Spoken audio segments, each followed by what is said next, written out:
新款水墨花茶上市啦！客官，各位客官，哎，里边请。这个是水墨花茶，今天啊，没人不点这个的，可好喝了，大家要不要尝尝鲜啊？来，倒上。来，比前面那家呀好喝多了。喝了这么多年的茶，从来没喝过这样的，不仅好喝，而且每喝一次的口感都不一样。你说这程家少爷可真是厉害，听说他从程家独立出来之后啊，不单只开小茶行，还将这茶行啊搞得是有声有色，果然是有其父必有其子啊！这水墨茶行啊，程少爷和那年轻的程夫人，可都是厉害角色。刚出这水墨花茶时，别人都在效仿他们，可是呢，人家根本就没担心。这一转身儿，把这茶的口味儿又提升了一个档次。你说别家的茶哪能赶得上他们，对不对？哎，这位老板，要不要尝尝我们店里最近卖的很好的水墨花茶？没兴趣。比前面那家呀好喝多了。哎，这茶呀，是越喝越清醒，这酒越喝越糊涂了，对不对？清醒让人难过，给我再拿2壶酒。好嘞，小二，哎，来2壶酒。哎，好嘞。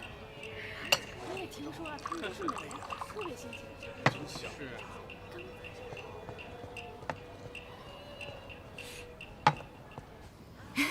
真开心，我们的营业额翻了2、3倍呢。太好了，少爷，应该庆祝一下。虽然好，但是我们的销售方式太容易被抄袭了。你看你说的，哪能那么快被抄袭呢？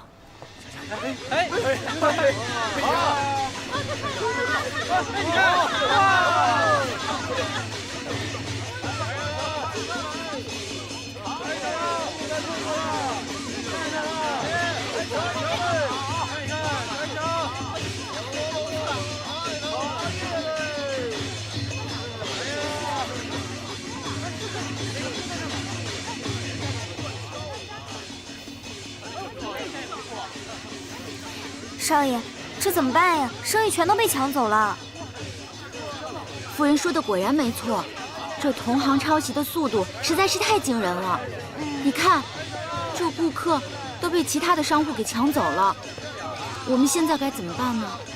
老爷说过，如果所有的同行都做一件事，最终只会把市场做坏。既然他们现在都学我们就不可能再用同样的方法去跟他们竞争，不然的话，我们就得一块儿死。好奇心永远都是一时的，不管今天有没有顾客上门，我们都做好自己该做的。相信等这风头一过，顾客自然会回归理智的。我们去那边看看。好。不知道梅师傅能不能制作出更优质的茶来？难度真的越来越大，竞争也越来越激烈了。越到这种时候，越希望他们能沉住气。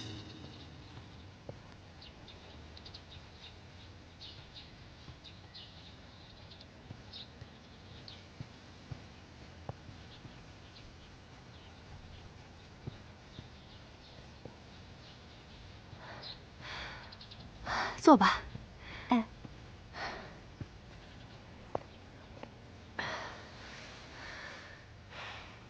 梅师傅，给你采买这么多烘笼是做什么呀？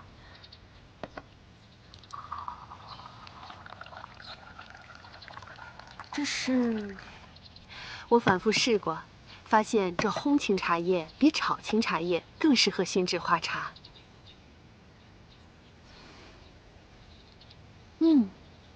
这金银花香比之前更浓郁了许多。这当地的花茶多以炒青茶叶所制，我们改用烘青茶叶，势必在香气和口感上都会领先其他茶种许多。你尝尝。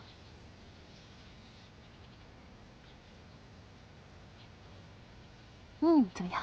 好喝。不愧是梅师傅。夫人，你就放心吧，只要有我在，就不用担心茶叶品质的问题。您的手这是……没事儿。那其他的就交给少爷和夫人了，我去忙了。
这间屋子应该很久没人来了吧？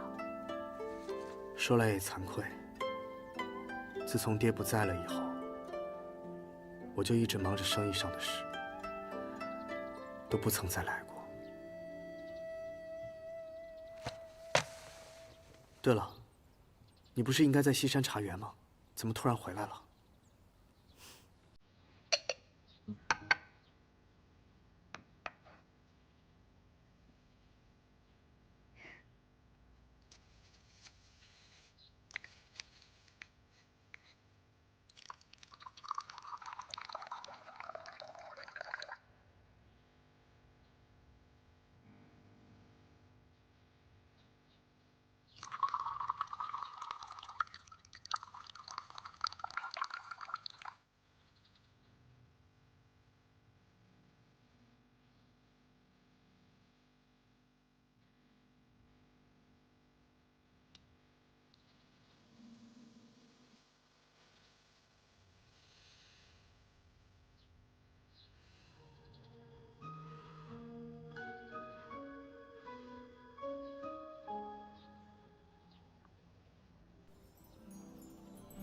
怎么样？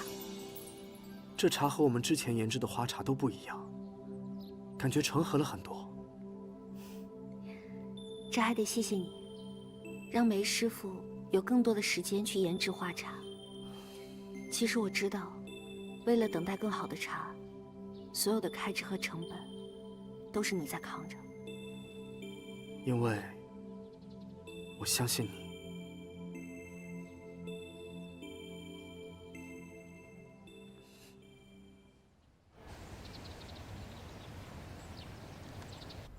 司令，我就说这无县的人有钱吧，啊，之前一个个都在那儿给我哭穷，你看现在，这半个月不到，那街上的商铺可比之前热闹多啊。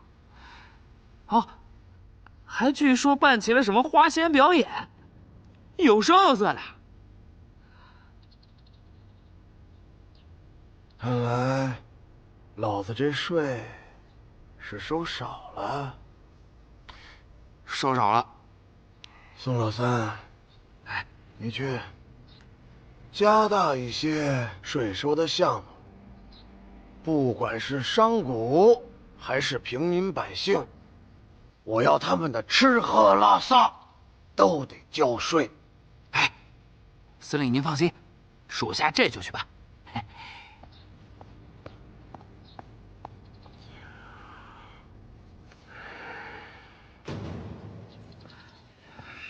快点，走，快点！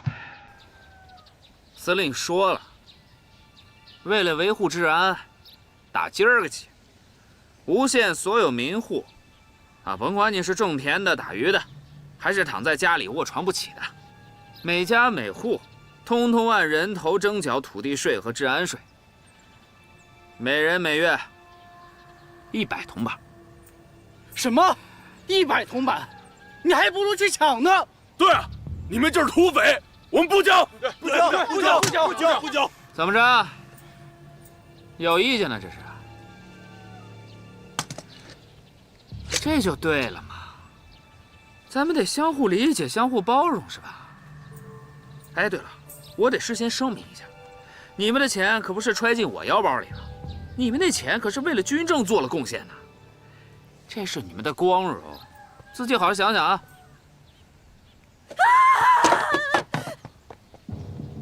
哎呦，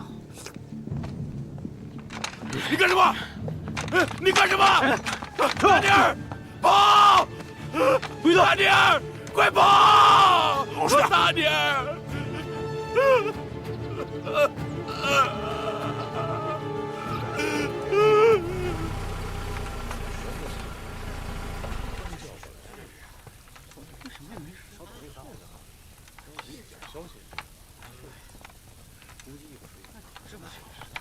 都给我集合！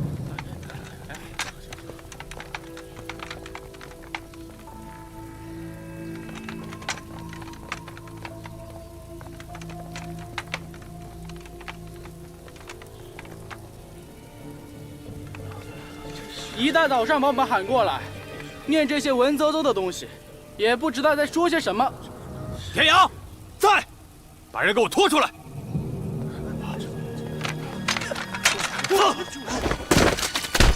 违反军规，强抢人才，给我往死里打！长官，没做错什么呀！长官，你做错什么呀？是吗？长官，长官饶命啊！长官，淫人妻女，你就该死！长官，我的嘴啊！鬼哭狼嚎什么呀？张子佑，你干嘛呢？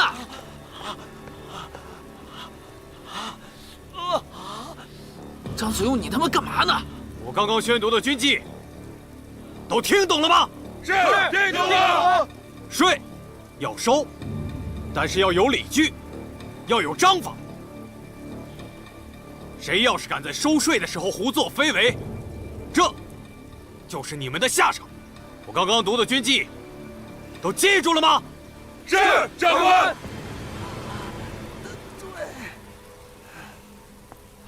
宋老三，你若是不能遵守军纪自律，就别给我自称为军人。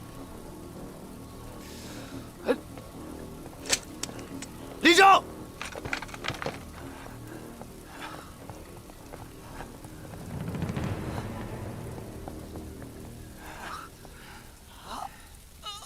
死了吗你？啊？你死了吗你？拖走！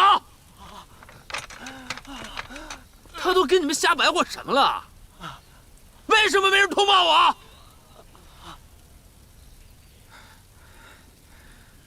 瞧瞧你们那一个个怂样，难怪会让人看不起。生意红火的吕老板撑不住了，孟掌柜也因为抗税被抓了。少爷夫人，这可怎么办呀？现在到处都是这样，军阀进城必收重税，我们根本逃脱不了。真想跟他们硬扛，军阀就能随便欺负人吗？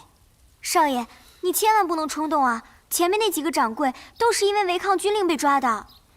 既然事到如此，我们就别再纠结了，倒不如我们想一想，怎么做调整来降低成本呢？降低成本？降低成本，就意味着我们要降低品质。不行，品质上绝对不能妥协，这是我程锦墨的底线。对，越是这种艰难的情况下，我们越要比平时做得更好，而且绝对不能偷机取巧、偷工减料。还有，售价也不要做调整，和平时一样就好。我们水墨茶行开办的时间不长，正是需要夯实招牌的时候，所以哪怕利润再薄，我们也绝不能涨价降质。活脱脱就是一副老板娘的样子。我是说，小姨娘越来越有大家长的感觉了。那这个我同意。回去。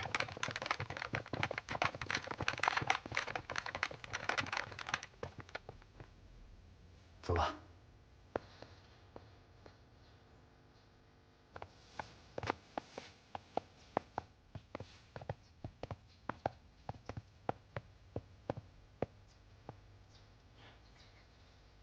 二位有何贵干？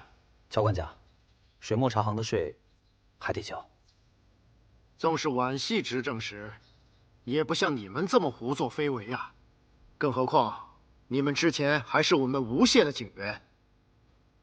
乔管家，现在时代变了，我们也是照章办事，还请您配合。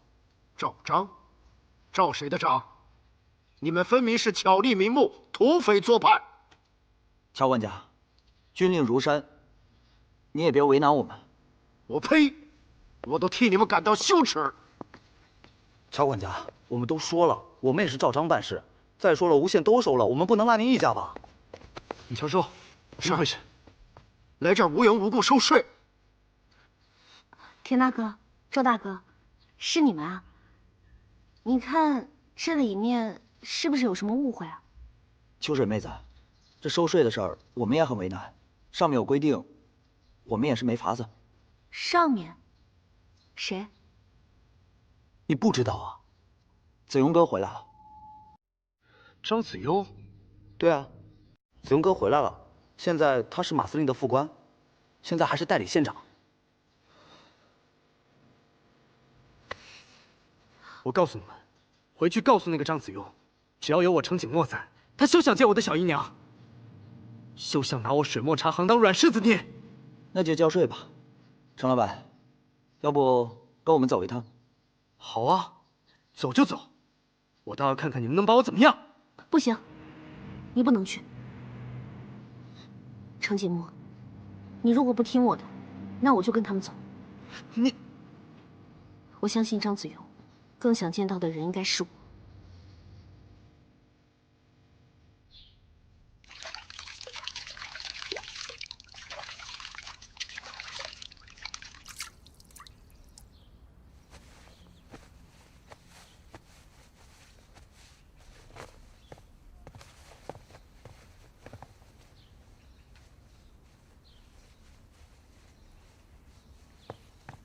报告。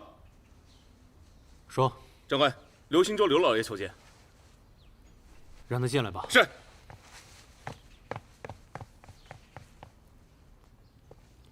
张县长，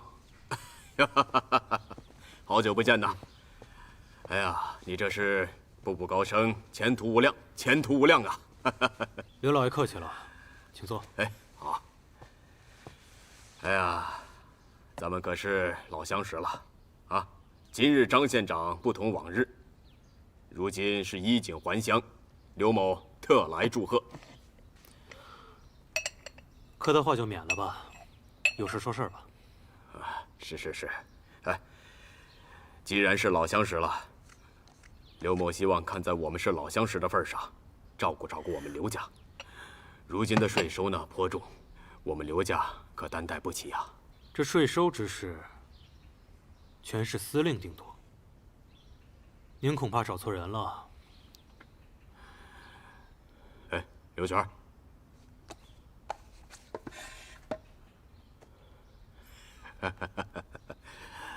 话虽如此啊，只请张县长在马司令面前多担待几句就好。县长，这如果我手底下的兵做的有什么不对，您找我，可以。哎，但至于别的事啊，我是想管，也管不着啊。刘老板，我还有客人要等，我就不远送了，您自便吧。好，那就不打扰张县长了，告辞。不远送了。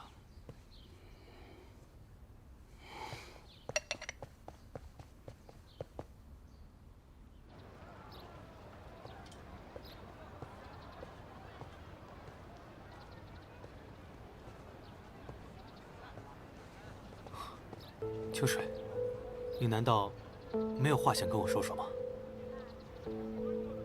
该说的在加入程家以前，我都跟你说过了，再见，亦是徒增烦恼。秋水，那我们聊聊茶行赋税的事吧。我已经在锦石轩订好最好的包间了，我们过去吧。不必了，就这儿吧。好，你喜欢这里，那就这里啊。还是老样子吗？老板，哎，1碗馄饨，1碗阳春面，来喽！你慢用。来，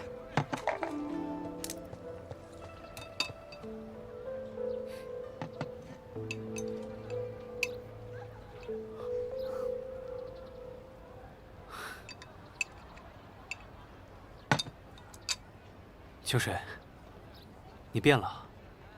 我以前给你3个馄饨，你还会还我半碗面呢。我当然变了，我现在是程家夫人。你也变了。我跟以前一样啊，还是给你3个馄饨，自己留3个呀。你已经不是以前的子庸哥了，你现在在帮军阀做事。是。你到底经历了什么呀？以前的你是那么的温和善良，充满正义感的人。我在你嫁人之后，放火烧了赵县长走私的库房，逃去扬州当苦力。一次意外，我救了马司令，他提携我，给我机会。到今天，秋水，我之前太穷，没有勇气去争取你。现在，我终于变得有钱有势了，我能给你想要的生活了。你知不知道自己在说什么？我当然知道我在说什么。我每天早上醒来就想你，中午再想你一遍，晚上再想你一遍，梦里还要跟你聊天，你知道吗？我所有的努力，全是因为你。我这次回来，就要把你追到手。秋水，现在只有我，能给你一个体面的身份，谁也不敢欺负你，说你半句闲话。子庸哥，都过去了，我早就不是以前的我。秋水，我能等你，我从来不怪你的。这一切都是我自己的选择，我已经想好了，如果爱你，要经历一辈子的磨难，那我就赌上这一辈子。人家做牛做马，我就做个坏人。你怎么就不明白呢？我是程家的人，是断断不可能跟你走的。为什么不能？你虽然嫁进了程家，但你根本就是有名无实。现在外面，所有人都说你是个寡妇，难道你愿意一辈子这样守寡吗？我以前没本事，我没办法，但是现在我有权有势。凭我现在的实力，一句话的事，我就能把你风风光光的娶进门。不用，我现在过得很好，我真的过得很好，我只求你别再来打扰我。是不是程景墨那小子不让你离开？不是，是我自己的选择。我既已嫁入了程家，就是程家长房夫人，请你以后不要再说这样的话。这对于我和程家来说，都是一种伤害。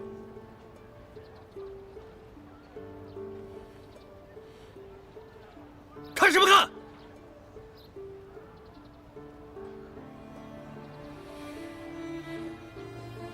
秋水，你就算不为自己考虑，你也该为程景墨考虑，为他，为他们程家考虑。若是我有意，我随时可以毁了程家。子庸哥，你威胁我，你太可怕了。秋水，你跟程景墨不可能的，但是我还是会一直等你的。子庸哥，我谢谢你曾经爱过我一场，不合适的人，是终究不能在一起的。我对你没有感情，从前没有，现在更没有，我不值得。如果你想要拿程锦墨来威胁我的话，好，那只会让我对你昔日的一丝兄妹之情都荡然无存。行，我保证，我不会伤害程景墨，也不会毁了你们程家。如此最好，也不枉我曾经把你当做哥哥一样看待。秋水，放手！你最后听我一句话吧。放手！我是个孤儿，我这一生最大的幸运，就是遇见你，而最大的不幸，却是不能拥有你。也许你有深爱你的人，可是你却不会遇到第二个像我这么爱你的人了。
目前征收的税款有48327块大洋，剩下的也在陆续征收中。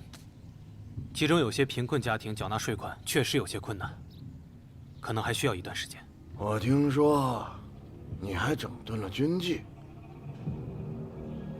让你的手下都按章办事，是吗？是。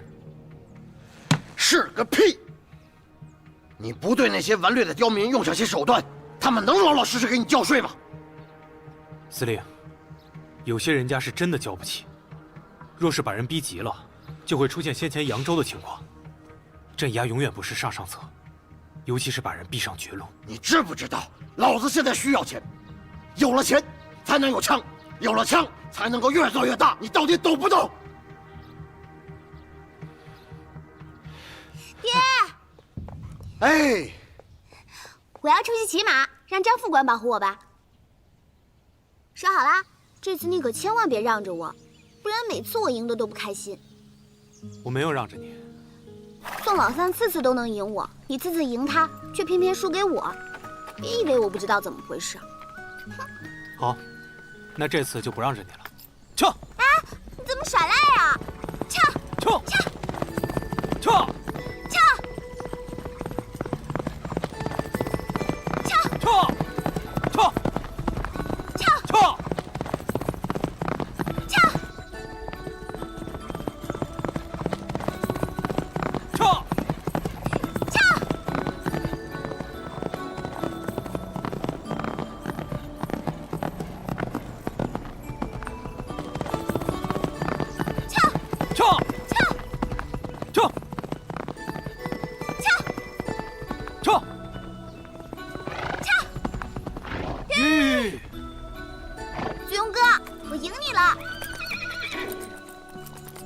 是，小姐骑术精湛，我认输。那我可要罚你了，我要罚你带我去那家你一直说的馄饨摊。换一个。不行，我今天就要去那家。改天我让吴妈给你做。子庸哥，求你了，我就想吃他们家，你就带我去吧。你要是不答应我，那我以后可就天天缠着你了。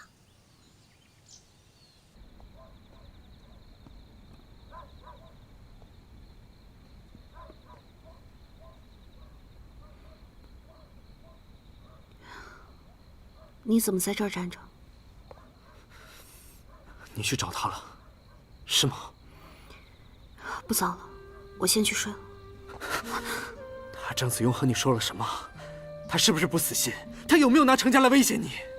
是，但我已经和他说清楚了，他应该不会再威胁程家了。他凭什么？你是我程家的人，他有什么资格追求你？那你有什么资格阻止他追求我？我当然有资格。我说过我要保护你一辈子的。纵使你有10000种想要保护我的理由，可是你却没有一个能保护我的身份。你又是我的谁呢？老板你好。哎，坐吧。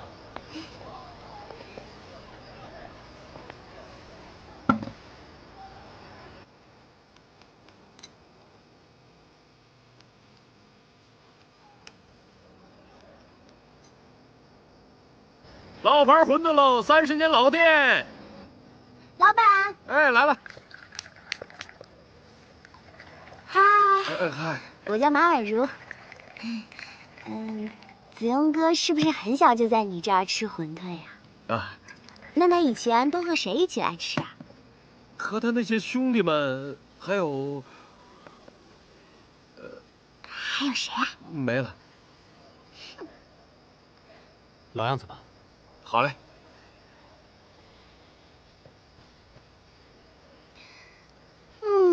这里就是子庸哥经常吃馄饨的地方。我喜欢这儿，我以后也要经常来这儿吃馄饨。行。谢谢老板。没用啊。怎么回事啊？为什么我的是胡椒面，你的是馄饨呀？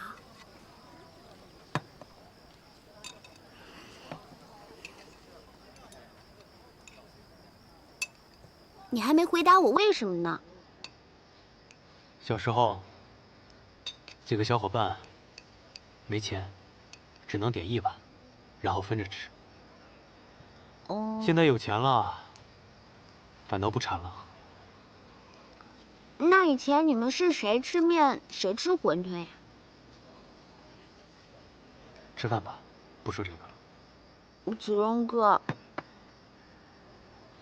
你是不是有心事啊？没有。来。你这几天一直都心神不宁的，肯定是遇到什么人或者事儿了。是不是遇到心上人了？没有。肯定是。你说说呢？你跟我讲讲，你的心上人是一个什么样的人？我好好奇啊，到底是什么样的神仙姑娘，能让我这么完美的子庸哥哥念念不忘？说嘛，说嘛！我保证，你讲完我就再也不问了。我们从小一起长大，我一直喜欢着他，可是没有勇气说出来。你喜欢他，那你为什么不告诉他呢？他这个人很要强，不喜欢欠别人的，所以如果你对他好，他就会加倍的对你好，从而都是算得清清楚楚。就连这碗馄饨，我给他多少，他就会还我多少。如果我那时候告诉他，我喜欢他，而他又无法接受我的喜欢，那他肯定不会接受我对他的所有帮助。但其实，那时候他是一个人苦苦支撑着家里的生活，他很辛苦的。我不忍心。那后来呢？我一直把对他的爱埋在心里，默默地陪伴着他。可直到他定亲的那一天，我才有勇气告诉他，向他告白。可是，一切都晚了。我眼睁睁地看着他出家。后来，我就出去闯荡了，就遇到了你爹，才有了现在的我。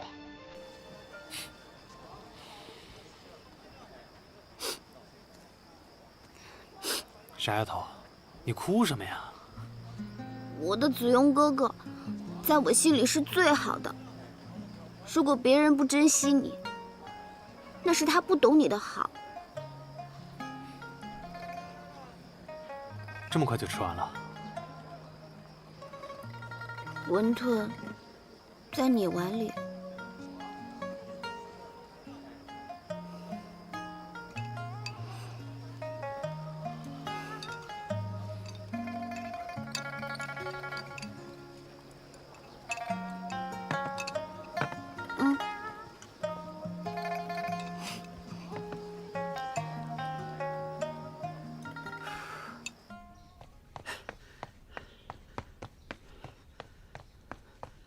报告长官，外面有个叫程景墨的人找你。带他进来。是。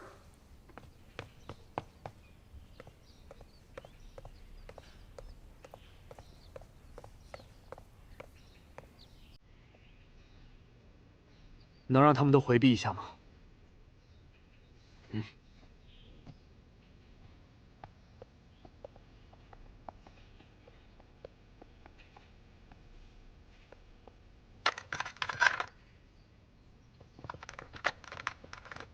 张子庸，以前我还敬你是个爷们儿，没想到你竟然如此下作。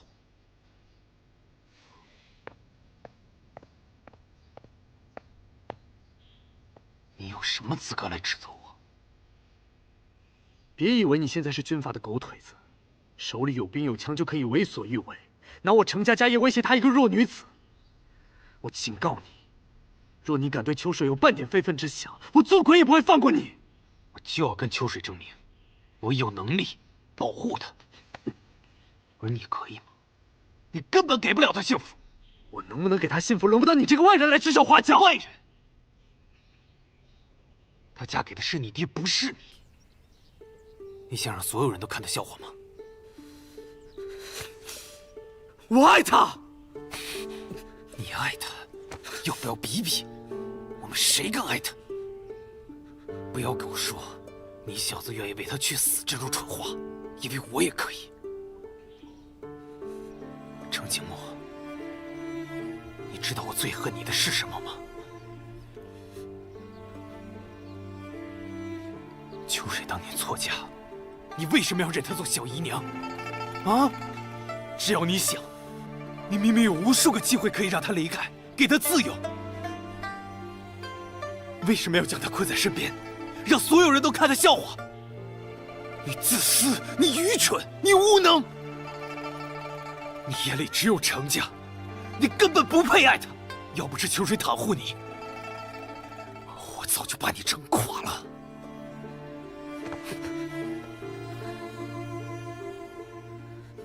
你放屁！我杀了你！住手！住手！放开！放开！你们这样有没有考虑过我的感受啊？秋水，秋水，我能给你幸福，我只想要给你幸福。不，你从来都不知道我想要的到底是什么。走，走啊！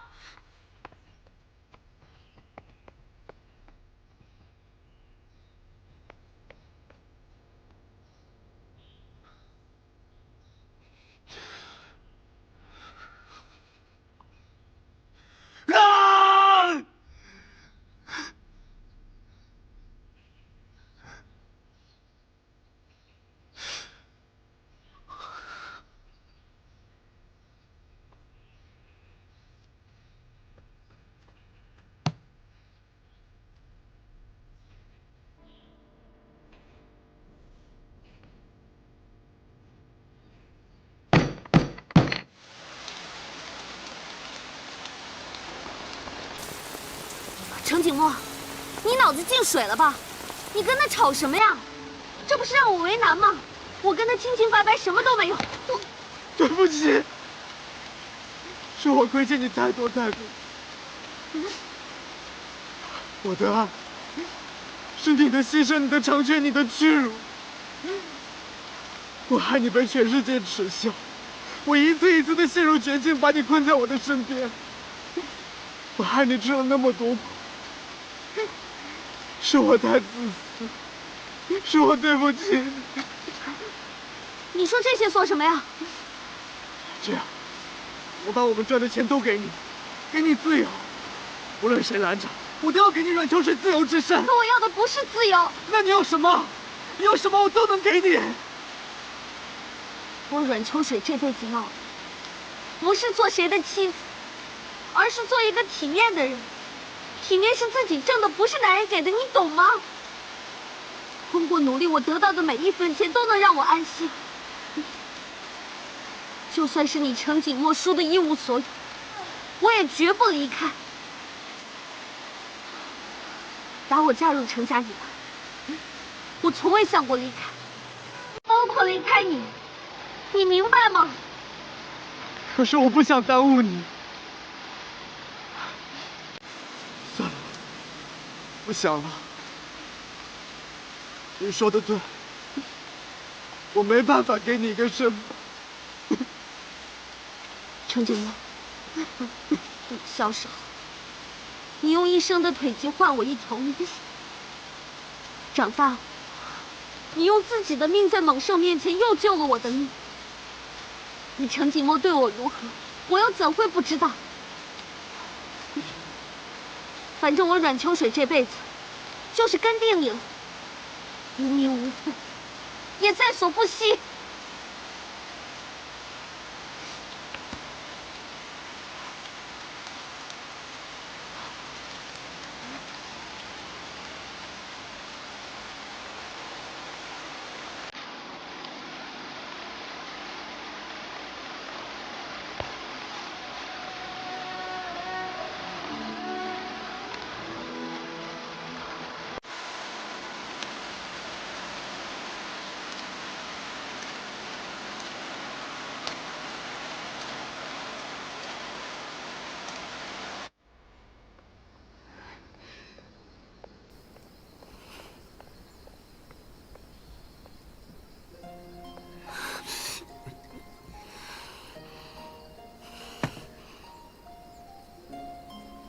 你怎么来了？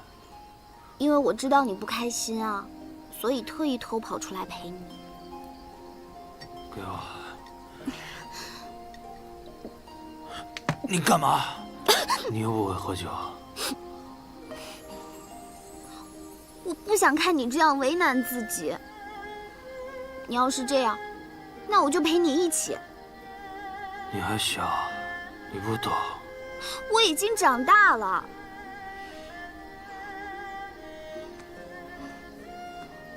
子庸哥，我都看见你们了。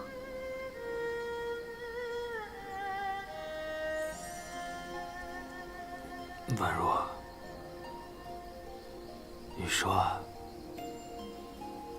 我是个残忍的人吗？你别喝了，子庸哥，你再喝你会醉的。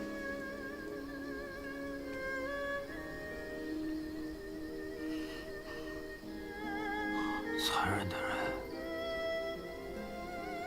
他会选择伤害别人，而真正深情的人，才会选择伤害自己，你懂吗？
夫人，这是昨日的订货账单。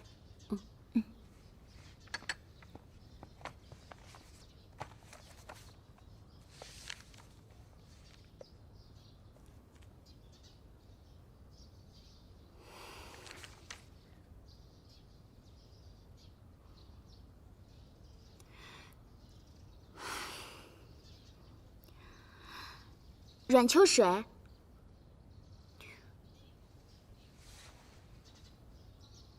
你是？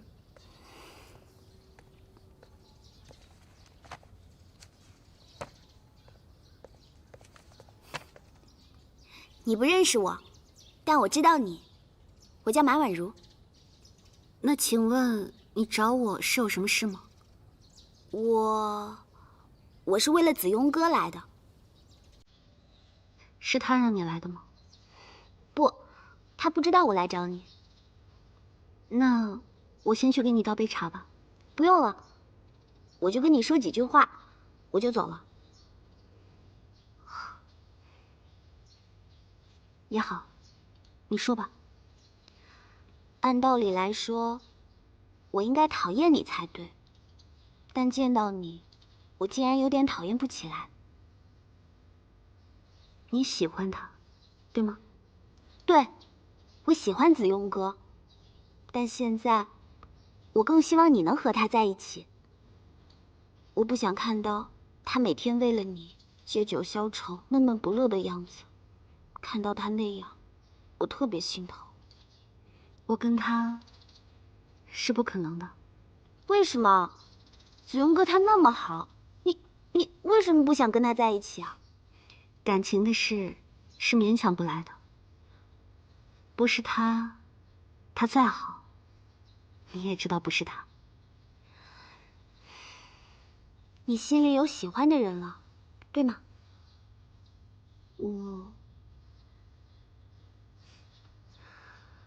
我喜欢上了一个永远都不可能的人。也许喜欢一个人，并不代表一定要占有他，陪在他身边，一起经历风风雨雨，哪怕是以别的身份，也挺好的。你若是真心喜欢子庸哥，就一定不要错过他。他很好，他在我心中一直都是个大英雄。你就从来都没有喜欢过子庸哥吗？从来都没有。从小到大，我一直把他当作亲生哥哥一样看待。感情的事儿是要从心的，所以我也真心的祝福你们。谢谢你，我希望你也能幸福。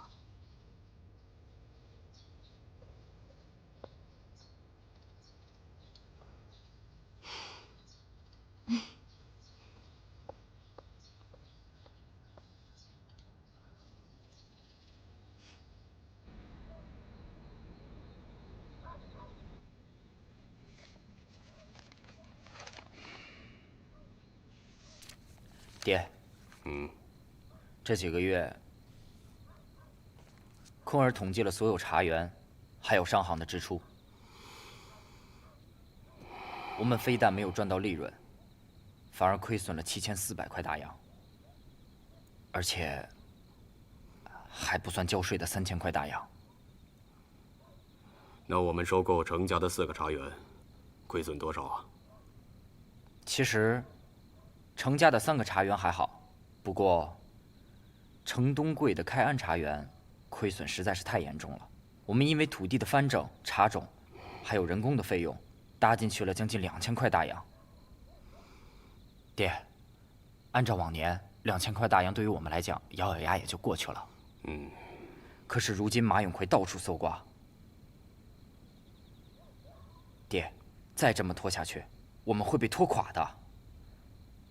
自从你让我打理了生意，我一刻都不敢怠慢。可是这一次，坤儿实在是没有办法了。我也知道，这次啊，你尽力了。如果时间再给我们多一点的话，打理程家4个茶园，对我们是一个很大的补充。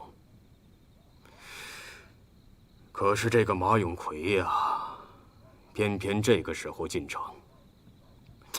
现在程家4个茶园，成了我们最拖后腿的生意。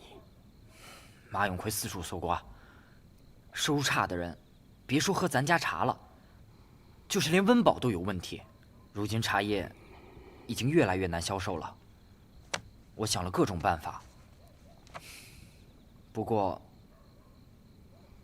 眼下唯一的出路就是我们只能降低茶叶的质量，降低价格。眼下也只能如此了。我想现在整个吴县，没有一个人的日子是好过的。不过，要是能找到好的下家就好了。下家？哼，现在啊，就算白送都送不出去啊，哪里还有下家？真想杀了这个马永奎。哎，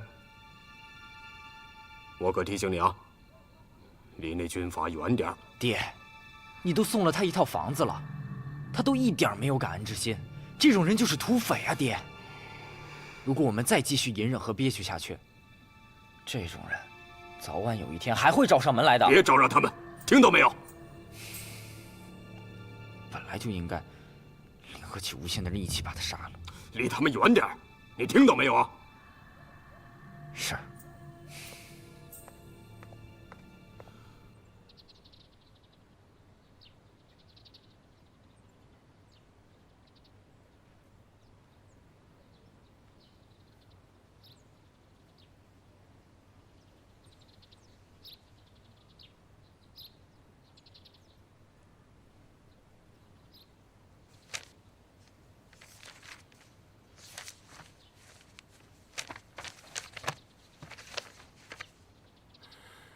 哎呀，现在知道分家的苦了。你说我也是，当初怎么就听你这鬼主意了呢？程东平，你这话什么意思呀？你现在是怪我了？我不是为了这个家好吗？这么些年来，家里的吃的、穿的、用的，我哪一样让你操过心呢？不都是我在这样盘算啊？自打我嫁进这个家门，我为你、为孩子，我为这个家，我付出多少心血呀！我现在好了，到头来你在这儿给我说这个风凉话是吧？你不是人，我气死了！哎呀，好了好了啊，我说的胡话，我不生气了啊，都怪我。不看这些烦心的事儿了啊！来，喝点水，消消气。我来想办法。能有什么办法呀？眼瞅着这些成茶积压在库里，这么多成茶呢，一天天的受潮发霉不说，还得交重税，你说这日子怎么活呀？你说咱们也没开过茶行，茶园里的那些茶叶也没多少利润，要不咱开个茶铺？你疯了你！咱们现在有钱，我也不能让你这么胡折腾啊！哎，老爷，那个我听说景墨开了一个水墨茶行，那生意挺不错的，你去找找他啊。你还怎么好意思开得了口？你忘记咱们当初怎么对待人景墨的？想想都惭愧。哎呀，那都是过去的事儿了嘛，是吧？你看，这都是一家人，你是他二叔，你去开口，啊？我开不了那口，要去你去。你这个脸皮，他能当饭吃吗？哎呀，反正这个恶人我也是做过了，也不介意是丢不丢脸了。你不去啊，我去。哎，我说你别空着手去，给人孩子带点东西。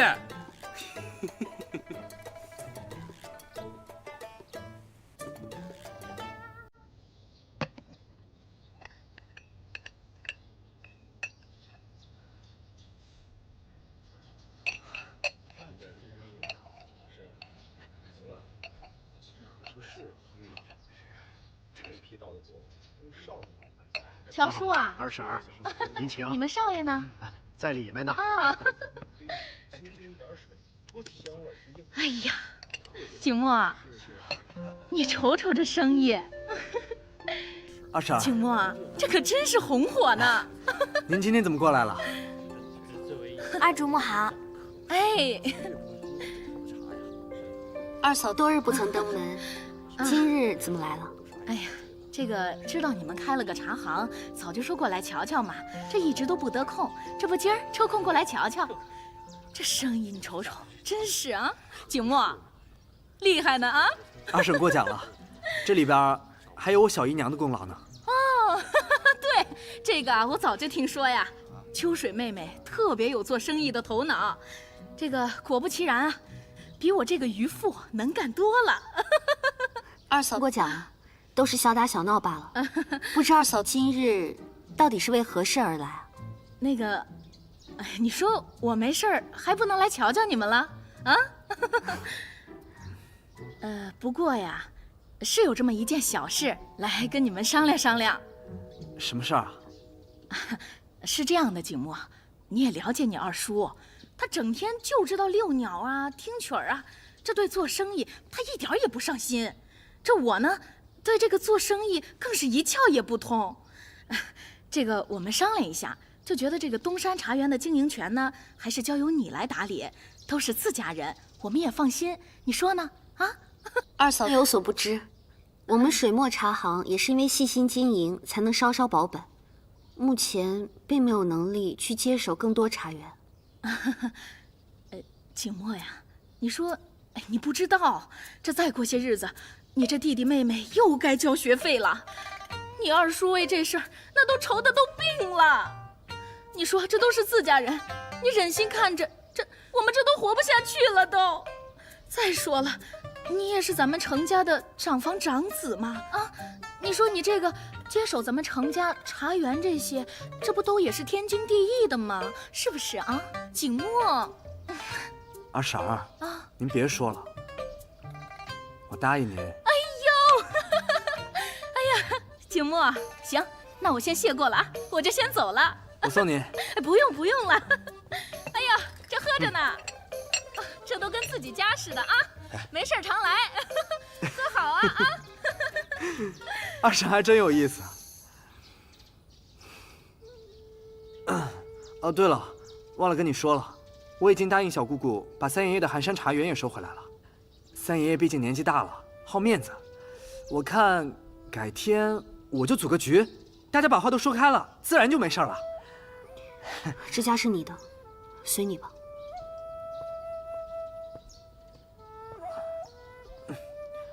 那我就当你同意了啊。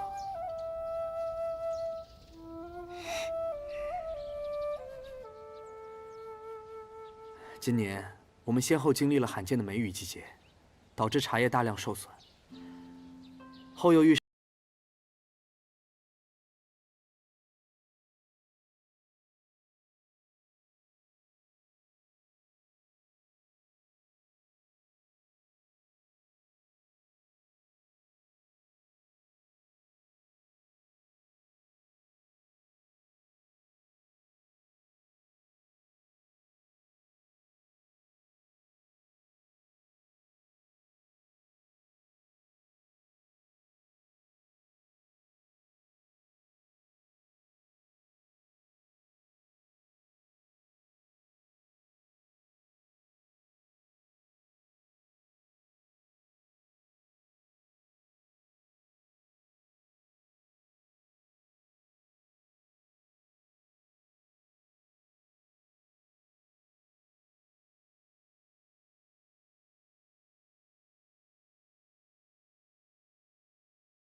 好酒好菜，咱们边吃边聊。那咱们就开席吧。开席，开席。哎，来，景墨敬大家一杯。哎，来来来。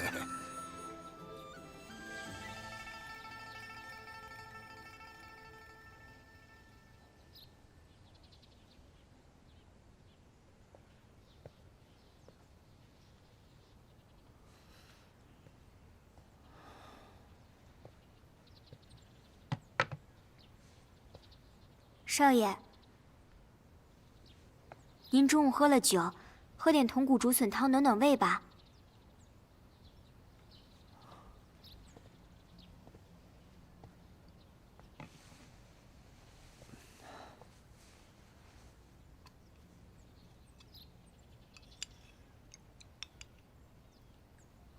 燕青，你说我这么做，小姨娘会生气吗？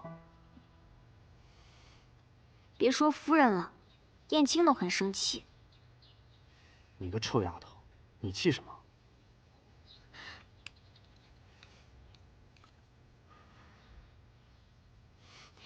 在少爷犯难的时候，他们个个只知道顾自己，根本不顾什么族亲之情。现在他们经营不好茶园了，又反过来求少爷。姚燕青说，他们就是一群忘恩负义的人。少爷，你根本用不着帮他们，因为帮了他们都不知道感恩。别说夫人生气，燕青这心里也闷得慌。傻丫头，谁傻还不一定呢。哎，对了，你刚才说夫人生气了，她在哪儿？夫人一早一口饭菜都没吃，就去店里了。我也去店里一趟。哎，少爷，你的汤。不喝了，你自己喝吧。什么嘛，燕青特意熬的。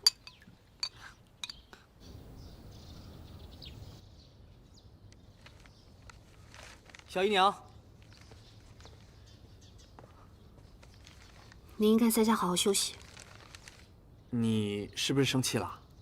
我没什么好生气的。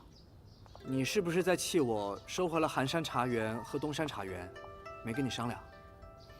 你也没有必要跟我商量，你本来就是一家之主，我只不过是个外人。你这么说，我还闻到点火药味呢。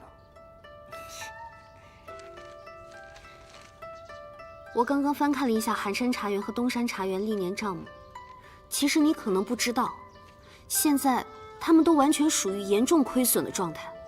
现在这种情景，我们好不容易赚来的利润，可能全部都要补在这个缺口上。我知道啊，所以我现在肩上的责任越来越重了。可有些责任是负担，你明白吗？我是程家的家主，当初要是不分家的话，这本来就是我分内的事情。那既然我的意见如此不重要，我还不如走了算了。喂，你是生气了吗？我说错什么了？你没错，错都在我。程锦墨，都这个时候了，你还笑得出来？现在这世道，赚钱多不容易啊！我们好不容易赚来的钱，现在又要被你全都搭进去吗？你不是说过，你陪着我，哪怕输到一无所有，你也在所不辞吗？我不想跟你耍贫嘴。我现在是在为整个程家着想，你还跟我在这说这个？那咱们不说这个了，我们说点开心的吧。没有心情。你成你的大英雄了，大家一起混吃等死好了。哎，程锦墨，我遇到你就是个错，一滩浑水。你这是说什么？水遇到墨，怎么能是一滩浑水呢？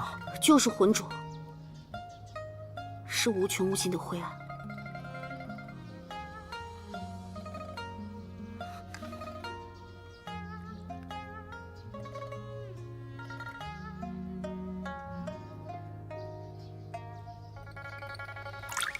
春意窗边锁，杏花在你门前落。墨在遇到水之前，它只是墨，是魂，是无穷无尽的灰暗。当它遇到水，先是开出一朵花，再是云烟乌云，后成天地、山水，是世间万物，是一切的可能性。这怎么能是浑浊呢？还有，你看，若是没有人搅动它们的话，水永远都是水，墨，也只是墨。只要你在我身边，我就会创造出一切不可能的可能。其实这一切我早就想好怎么应对了，只是一直没来得及跟你说而已。你想跟我说什么？